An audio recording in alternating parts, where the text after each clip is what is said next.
भी होगी और जटिल होगी उतना ही उसमें विलम्ब होगा, और जितना अधिक विलम्ब होगा उतना न्याय के लिए गलत होगा। मतलब देरी से देने वाला न्याय विफल कर देता है, न्याय को विफल कर देता है।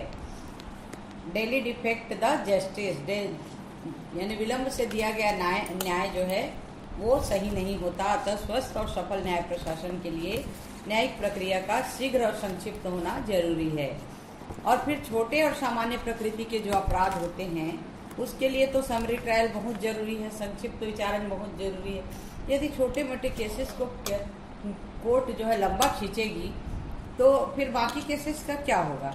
तो इसलिए ये सबको देखते हुए समरी ट्रायल बनाया गया है 260 से 265 तक, 260 से 265 तक समरी ट्रायल की व्यवस्था की गई है। अब समरी ट्रायल क्या है?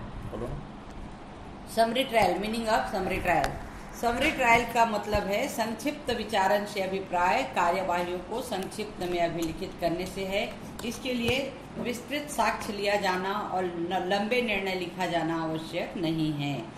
तो समरी ट्रायल के लिए कौन कौन से मजिस्ट्रेट सशक्त होते हैं?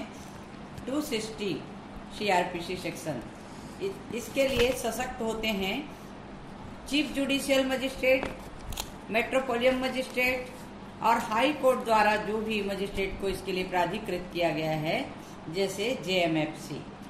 तो चीफ जुडिशियल मजिस्ट्रेट, मुख्य न्यायिक मजिस्ट्रेट, महानगर मजिस्ट्रेट और JMFC judicial magistrate first class प्रथम श्रेणी मजिस्ट्रेट, ये तीनों सशक्त हैं। अक्सर सिविल जज में APP में ये आता है कि समरी ट्रायल के लिए कौन सी धारा के तहत की जाती है, 260, 260, और कौन कौन से मजिस्ट्रेट जो है सशक्त हैं। तो इसके लिए है CGM चीफ जुडिशियल मजिस्ट्रेट, मुख्य न्यायिक दंडाधिकारी, महानगर magistrate, metropolitan magistrate, high court द्वारा सशक्त जिसको भी किया गया है तो JMFC को किया जाता है। अक्सर ऐसे केसेस JMFC के यहाँ आते हैं और सिटी एरिया के केसेस CGM के यहाँ आते हैं, और यदि महानगर है तो महानगर मजिस्ट्रेट के पास जाते हैं। तो उच्च न्यायालय सेकंड क्लास मजिस्ट्रेट को भी कर सकता है, पर विशेष परिस्थिति में उनको जुर्माना या 6 महीने का कारावास हो तभी किया जा सकता है। 261 में उच्च न्यायालय किसी भी मजिस्ट्रेट को जो द्वितीय श्रेणी के हैं मजिस्ट्रेट की शक्तियां रखता है, संक्षिप्त विचारण की शक्ति प्रदान कर सकेगा, लेकिन सेकंड क्लास मजिस्ट्रेट केवल ऐसे मामलों को समरी ट्रायल करेगा जो सिर्फ फाइन और या 6 महीने के जुर्माना से संबंधित है, या उसके दुष्प्रेरण से संबंधित है, या उसके प्रयत्न करने से संबंधित है। तो कौन से अपराध ऐसे हैं जो समरी ट्रायल में किए जाएंगे और जो सेकंड क्लास मजिस्ट्रेट से भिन्न होंगे? कौन से मजिस्ट्रेट हैं? जैसे कौन से अपराध हैं? ऐसे अपराध जो मृत्युदंड, आजीवन कारावास या 2 वर्ष से अधिक की सजा से दंडनीय नहीं है, जिसमें 2 वर्ष से अधिक की सजा का प्रावधान नहीं है। तो इसमें ये कहना चाह रहा है कि जो मृत्युदंड, आजीवन कारावास या 2 वर्ष से अधिक की सजा से दंडनीय नहीं है, ऐसे अपराध समरी ट्रायल की श्रेणी में, समरी ट्रायल के समरी ट्रायल में किए जाएंगे। IPC सेक्शन 379, 380, 381, ये सब केसेस में चोरी का बुलाव सको, चोरी का ऐसा अपराध जहाँ चुराई गई संपत्ति का मूल्य 200 रुपए से अधिक नहीं है, 200 रुपए तक के है तो सेकेंड क्लास मजिस्ट्रेट सुन सकता है, यदि 200 से ज्यादा है तो नहीं सुन सकता। IPC सेक्शन 414, 414, चोरी की संपत्ति को प्राप्त करने का ऐसा अपराध जहाँ संपत्ति का मूल्य 200 से अधिक नहीं है, 200 तक के मूल्य को समरी ट्रायल में किया जा सकता है। चौथी कंडिका है IPC सेक्शन 414, चोरी की वस्तु को, चोरी की संपत्ति को छिपाना या उसको बेचने में सहायता करना, और ऐसी संपत्ति का मूल्य 200 रुपए से अधिक ना हो, तभी समरी ट्रायल हो सकता है। IPC सेक्शन 454, 454, 456, इसके तहत यदि कोई अपराध किया हो तो भारतीय दंड संहिता की धारा 404, शांति भंग करने के लिए उत्प्रेरित करने के आशय से अवमान करना, और 506 आपराधिक अवित्राश। आपराधिक अभित्राव, ये सब केसेस में समरी ट्रायल नहीं होगा। पूर्ववर्ती अपराधों में से दुष्प्रेरण, पूर्ववर्ती अपराधों में से किसी को करने का प्रयत्न करना जबकि ऐसा प्रयत्न किया जाना अपराध हो। ऐसे कार्य के निमित्त कोई अपराध जिसके संबंध में पशु अत्याचार अधिनियम की धारा 20 के अंतर्गत परिवाद किया गया हो, इतने में समरी ट्रायल नहीं होगा। और बाकी 200 रुपए के मूल्य चोरी की वस्तु है, उससे ज्यादा में समरी ट्रायल हो सकता है। इस तरह से ये स्पष्ट है कि समरी ट्रायल केवल उन्हीं अपराधों में होगा जो प्रयुक्त सूची में आते हैं। कोई भी मजिस्ट्रेट ऐसे अपराध का समरी ट्रायल नहीं कर सकता जो उस सूची में नहीं आते हों या समरी ट्रायल किए जाने योग्य नहीं है। ये कानून की भाषा है, इसमें कंफ्यूज मत होना। नहीं लिखा है सब में, नहीं 200 रुपए के मूल्य से अधिक नहीं हो, मतलब क्या है 200 रुपए तक के मूल्य की वस्तु का समरी ट्रायल होगा। समरी ट्रायल की प्रोसीडिंग क्या होगी? समरी ट्रायल के लिए वही जो समन मामलों में उपयोग होता है। कल समन ट्रायल केसेस बताई थी कैसे प्रोसीडिंग होती है, सेम वही प्रोसीडिंग है। लेकिन जो समरी ट्रायल केसेस होते हैं उसमें 6 माह से अधिक अवधि के कारावास का दंडादेश नहीं दिया जा सकता। ये भी किसमें आया था? सरकारी वकील और सिविल जज के में, एडीपीओ और इसमें दोनों में आया था कि 6 माह की से अधिक की सजा नहीं दे सकता। कौन से केसेस है कल बताई भी थी, हमेशा बताती हूँ। दूध में पानी मिलाना, घी में तेल मिलाना, औषधि में मिलावट करना, जुआ सट्टा खेलना और इनलीगल पार्किंग करना, ये सब समरी ट्रायल केसेस हैं। ये मैं प्रैक्टिकल वाला बता रही हूँ, इसमें नहीं लिखा है। ये सब प्रैक्टिकल की भाषा में जब यदि आता है आपके दिमाग में मेरा पढ़ाया हुआ है तो जरूर लिखना। समरी विचारणों में, संक्षिप्त विचारणों में अभिलेख, समरी ट्रायल केसेस का रिकॉर्ड क्या होना चाहिए उसमें? तो राज्य सरकार जो स्टेट गवर्नमेंट है एक प्रारूप देती है, उसमें उसका उल्लेख किया जाता है कि समरी ट्रायल केसेस में मामले की क्रम संख्या, अपराध किए जाने की तिथि, मामले की क्रम संख्या, अपराध किए जाने की तिथि, प्रतिवेदन या परिवाद की तिथि, परिवादी का नाम, अभियुक्त का नाम, पिता का नाम, निवास स्थान और कौन सा अपराध हुआ है, साबित हुआ अपराध। 260 के अंतर्गत आने वाले मामलों में संपत्ति का मूल्य जिसके बारे में अपराध किया गया है, अभियुक्त का विवाद और उसकी परीक्षा, प्ली बार्गेनिंग, प्ली बोलते हैं। अभियुक्त खड़े होकर अपना अपराध स्वीकार कर लेता है। तो अभियुक्त के अभिवाद और उसकी परीक्षा को लेखबद्ध किया जाना आवश्यक है। यदि ऐसा नहीं किया जाता तो मामले के विचारण को दूषित कर देगा। अभियुक्त क्या बोल रहा है उसको लिखा जाना जरूरी है।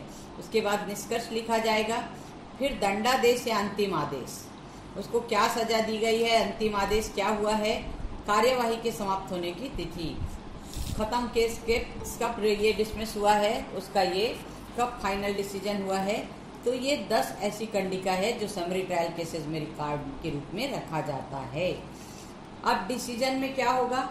जब अभियुक्त अपने को दोषी होने का अभिवचन नहीं करता, तब जैसे ड्राइवर लोग एक्सीडेंट करके आते हैं 304 ए 304 भी तो दहेज प्रताड़ना है।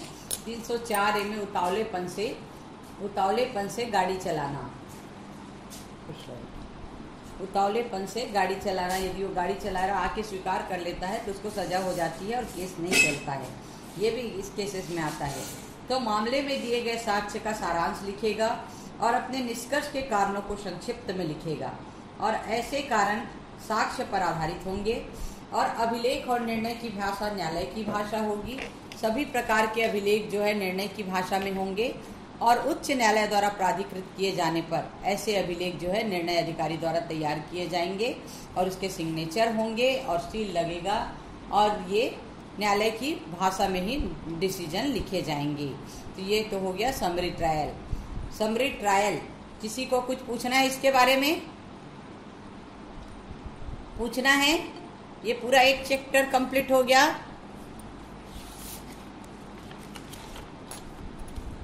किसी को नहीं पूछना सर, सबको समझ में आ गया? अरे क्यों कोई नहीं बोल रहा है? आवाज आ रही है मेरी? जी मैम। हाँ, कुछ नहीं पूछना, समरी ट्रायल से कुछ नहीं पूछना है, आगे बढ़े। जी मैम। हाँ, क्षमादान। आगे बढ़े। सह अपराधी को क्षमादान, ये भी एविडेंस में पढ़ोगे और अच्छे से पढ़ाऊंगी मैं। सह अपराधी को क्षमादान 306 से 308 तक किया गया है। क्षमादान कब किया जा सकेगा? क्षमादान किसी भी मामले में जांच या विचारण करने वाला मजिस्ट्रेट किसी भी सह अपराधी को, पहले इसको प्रैक्टिकल में बताती हूँ, सह अपराधी को क्षमादान क्यों किया जाता है। जैसे केस के तह तक हम नहीं पहुँच पा रहे हैं, कोई गवाही नहीं दे रहा है, कोई आई विटनेस नहीं मिल रहा है, उस स्थिति में कोर्ट उसको लालच देता है, मन में ऐसी भावना भरता है कि आपको छोड़ दिया जाएगा, इसमें 7 साल की सज़ा है, 14 साल की सज़ा है, और आप जो है सही सही बात बता दो तो हम आपको छोड़ देंगे। तो सह अपराधी क्या करता है, जो अपराध हुए रहता है उसकी डिटेल बता देता है। तो सह अपराधी जब डिटेल बता देता है तो अपराधी के तह तक वो पहुंच जाते हैं, अपराध के तह तक पहुंच जाते हैं, और इससे कोर्ट में जो प्रोसीडिंग होती है उसके लिए उसको कोई तकलीफ नहीं होती। तो इस स्थिति में सह अपराधी अपना बयान कोर्ट के समक्ष देता है। क्या बयान देता है? सह अपराधी खड़े होके जो भी अपराध हुए रहता है, अपराध में कौन कौन शामिल थे, किस किस औजार का प्रयोग किया गया, अपराध कहाँ कहाँ हुआ है, डिटेल में वो अपना बयान दे देता है। तो सह अपराधी जो किसी अपराध का चाहे कर्ता के रूप में हो चाहे दुष्प्रेरक के रूप में हो, इस शर्त पर क्षमादान करेगा कि वह अन्य व्यक्ति के संबंध में उन परिस्थितियों का जो उसके नॉलेज में है पूरी तरह सत्य है वो प्रकटन कर दे। उससे लिखवाया जाएगा कि वो झूठ तो नहीं बोल रहा है, छूटने के डर से। यदि वो झूठ बोल रहा है तो उसको लिखित नहीं किया जाएगा, और यदि वो सच बोल रहा है तो पूरे बंद पत्र और ये भरवा के कहा जाएगा एफिडेविट कि आप जो बोल रहे हो सच बोल रहे हो। तो इस तरह से सह अपराधी अपना बयान दे देता है। इसका उद्देश्य क्या है कि किसी गंभीर प्रकृति के अपराध का कोई अपराधी बिना किसी दंड के छूट न जाए, इस कारण क्षमादान का प्रावधान किया गया है। क्षमादान के लिए कौन कौन क्षमादान कर सकता है? क्षमादान के लिए अन्वेषण जांच विचारण के लिए किसी भी प्रक्रम पर, किसी भी स्टेज पर चीफ जुडिशियल मजिस्ट्रेट कर सकता है क्षमादान, या महानगर मजिस्ट्रेट कर सकता है। अन्वेषण, इन्वेस्टिगेशन, इंक्वायरी या ट्रायल किसी भी स्टेज पर चीफ जुडिशियल मजिस्ट्रेट कर सकता है, महानगर मजिस्ट्रेट कर सकता है, या जेएमएफसी कर सकता है, जुडिशियल मजिस्ट्रेट फर्स्ट क्लास। तो ये तीनों कर सकते हैं क्षमादान। ये भी एपीपी में आता है, सिविल जज में आता है। क्षमादान के लिए कौन से मजिस्ट्रेट सशक्त हैं, तो आप लिखोगे चीफ जुडिशियल मजिस्ट्रेट, महानगर मजिस्ट्रेट और JMFC judicial magistrate first class. और कौन से ऐसे अपराध हैं जिसमें क्षमादान किया जा सकेगा? कौन से ऐसे अपराध हैं? पहला है अन्य रूप से सेशन कोर्ट द्वारा। दूसरा ऐसे कारावास से जिसकी अवधि 7 वर्ष की है या कठोर दंड से कोई दंडनीय अपराध, यानी जो सेशन ट्रायल है पहला। दूसरा जिसकी अवधि 7 वर्ष है या कठोर दंड से दंडनीय अपराध है।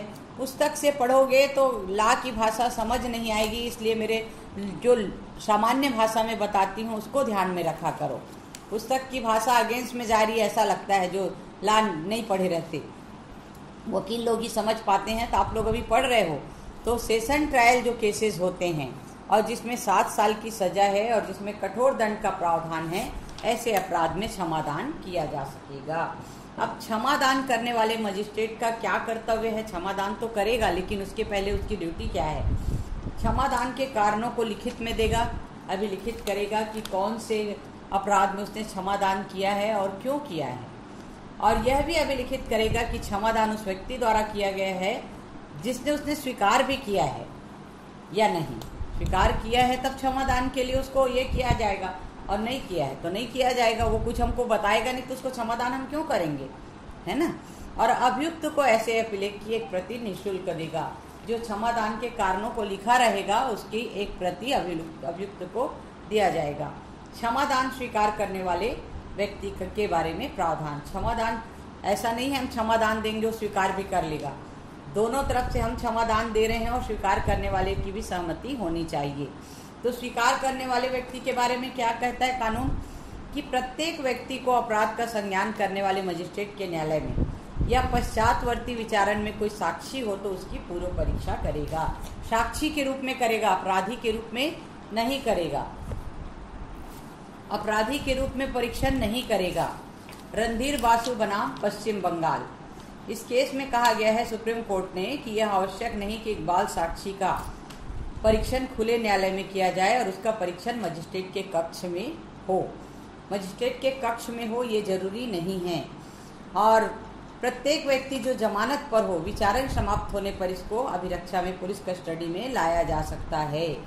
अब मामले की सुपुर्दगी कैसे होगी? मामले की सुपुर्दगी, उसने क्षमादान स्वीकार कर लिया है, परीक्षा भी ले ली गई है और मजिस्ट्रेट कोई मामले की अतिरिक्त जांच किए बिना उस मामले को जो सेशन द्वारा विचारनी है और ऐसे व्यक्ति की परीक्षा करने के बाद मुख्य न्यायिक मजिस्ट्रेट के सुपुर्द कर देगा। और अपराध दंड विधि संशोधन अधिनियम 1952 के अधीन विशेष न्यायाधीश के न्यायालय द्वारा विचारनी है तो विशेष न्यायालय को भेज देगा। यदि सेशन ट्रायल केस है तो सेशन को भेजेगा, स्पेशल कोर्ट का ट्रायल है तो स्पेशल में भेजेगा और अन्य दशा में मुख्य न्यायिक मजिस्ट्रेट के हवाले करेगा। यह विचारण स्वयं भी कर सकता है, ये 305 में प्रावधान है। अब क्षमादान का निर्देश देने की शक्ति। अब सुपुर्दगी तो हो गई, प्रत्यक्ष अप्रत्यक्ष रूप से उससे बयान ले लिया गया, पूरा उसको सशर्त क्षमादान करने का ये भी किया गया 307। इसके बाद ये सेशन कोर्ट द्वारा प्रयोग में लाई जाने वाली शक्ति है कि केवल न्यायिक ही नहीं बल्कि उच्च न्यायालय द्वारा पुनरीक्षण योग्य भी है। इसको उच्च न्यायालय में पुनरीक्षण के लिए भी लगा सकते हैं। और यदि उसने क्षमादान की शर्तों का पालन नहीं किया, उससे कहा गया कि इतने दिन तुम बाहर रहना, अपराधी लोग से नहीं मिलोगे या कुछ भी जो भी है शर्तें रखी गई है, बिना शर्त के क्षमादान नहीं होता है। उस स्थिति में यदि वो पालन करने में असमर्थ रहता है तो इस तथ्य को लोक अभियोजक साबित करेगा और अपराध के लिए जिसने झूठा साक्ष्य दिया है और झूठा साक्ष्य के लिए विचारण किया जाएगा। और यदि क्षमादान स्वीकार करने वाला व्यक्ति कहता है कि क्षमादान की शर्तों का पालन कर लिया है उसने, तो ये भी सरकारी वकील यानी लोक अभियोजक सिद्ध करेगा कि उसने क्षमादान की शर्तों का पालन किया है या नहीं किया है। तो साथ ही यदि विचारधारा के यदि ये विचारण के दौरान तथ्य साबित हो जाता है तो क्षमादान की शर्तों का पालन कर दिया गया तो क्षमादान करने वाले का व्यक्ति को दोष मुक्त कर दिया जाएगा, सह अपराधी को दोष मुक्त कर दिया जाएगा। तो यह सह अपराधी को क्षमादान। अब है अपराधों का उपशमन। समन मतलब समझौता, समझौता कंपाउंडिंग। समन का अभिप्राय है राजीनामा या समझौता। तो पक्षकारों के बीच यदि किसी अपराध के मामले में समझौता किया जाना है तो इसका उद्देश्य ये होता है आपराधिक कार्यवाही को समाप्त करना। क्योंकि कोर्ट कचहरी जो चले गया, हम लोग भी वकील हैं, आप लोग भी वकालत के फील्ड में हो, अपना ये नहीं चाहोगे, लेकिन जो पहुंच गया कोर्ट कचहरी में वो पूरी तरह बर्बाद हो जाता है, ऐसी धारणा है। इसलिए जहाँ तक हो सकता है राजीनामा करवाया जाता है। राजीनामा करवाने के कई तरीके भी हैं, लोक अदालत द्वारा भी राजीनामा करवाया जाता है, नॉर्मल तरीके से भी करवाया जाता है। तो ऐसे अपराध जिसमें राजीनामा किया जा सकता है और कोई व्यक्ति स्वयं समझौता कर सकता है, और कुछ ऐसे अपराध हैं जिसमें न्यायालय अनुमति देता है तब समझौता किया जा सकता है। तो समझौता किसके द्वारा किया जाएगा? पीड़ित पक्षकार के द्वारा। और पीड़ित पक्षकार यदि अगले पार्टी से समझौता करता है तो उसके लिए कुछ जो बातें हैं वो लिखी जाती हैं और दोनों पक्ष के बीच समझौता किया जाता है। कब किया जाएगा? दंडादेश के पूर्व, कभी तक, यहाँ तक कि डिसीजन लिखने के समय भी राजीनामा किया जा सकता है। तो राजीनामा किए जाने, ये भी एपीपी और सिविल जज में आता है कि अपराधों का उपशमन कब तक किया जा सकता है, किसी अपराध में राजीनामा कब तक किया जा सकता है। तो दंडादेश के पूर्व, निर्णय लिखने के पूर्व कभी भी किया जा सकता है। तो ये तो हो गया अपराधों का समन। समन मतलब समझौता या राजीनामा। अब कौन से अपराध ऐसे हैं जो समनीय हैं और कौन से असमनीय हैं? तो समनीय अपराध वे हैं जिसमें पीड़ित पक्षकार उस व्यक्ति जिसके विरुद्ध परिवाद किया है उसने, और मामले को लेकर समझौता हो जाता है।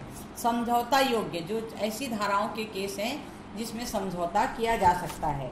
और असमनीय अपराध ऐसे हैं जिसमें समझौता नहीं हो सकता। समझौता नहीं हो सकता मतलब बड़ी धाराओं के केस। समझौता हो सकता है मतलब छोटी प्रकृति के केस। संज्ञेय अपराध और असंज्ञेय अपराध। संज्ञेय जुर्म, संगीन जुर्म में नहीं होता, कॉग्निजेबल ऑफेंस, इसमें राजीनामा नहीं होता, समझौता नहीं होता। और समनीय अपराध भी दो प्रकार के होते हैं, एक तो न्यायालय की अनुमति से होते हैं और दूसरे प्रकार के अपराध में ऐसा नहीं होता है। और असमनीय अपराधों में ऐसा नहीं होता, उसमें राजीनामा होता ही नहीं है। तो समनीय अपराधों में अभियुक्त को दोष मुक्त कर दिया जाता है और असमनीय मामलों में उन्मोचित, दोष मुक्त, दोष सिद्ध 3 स्टेज होते हैं।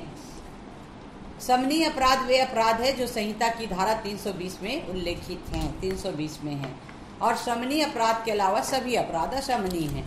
तो ये हो गया शमनीय और अशमनीय अपराध। अशमनीय अपराध में 302, 307, 376 इस तरह बड़ी बड़ी धाराओं के केसेस होते हैं, 304 भी, और छोटी धाराओं के केसेस में समझौता हो सकता है, बड़ी धाराओं के में नहीं हो सकता। प्रैक्टिकल बता रही हूँ, पुस्तक में कहीं पर नहीं लिखा होगा।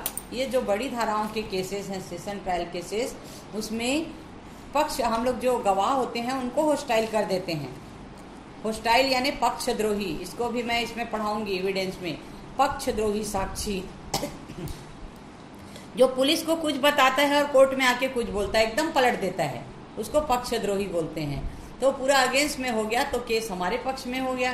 तो अक्सर इसमें क्या होता है, जो बड़ी धाराओं के केसेस हैं, अभियुक्त ऐसे गवाहों को उठवा लेता है, यानी प्रैक्टिकल बता रही हूँ, और निरोध कर लेता है, और जब वो गवाही देने जाता है तो उसको अपने पक्ष में गवाही देने के लिए विवश करता है। तो वो पूरी तरह क्या हो गया, होस्टाइल विटनेस बोलते हैं, पक्षद्रोही साक्षी। तो इस तरह हुआ आज का लेक्चर खत्म। कुछ पूछना है किसी को?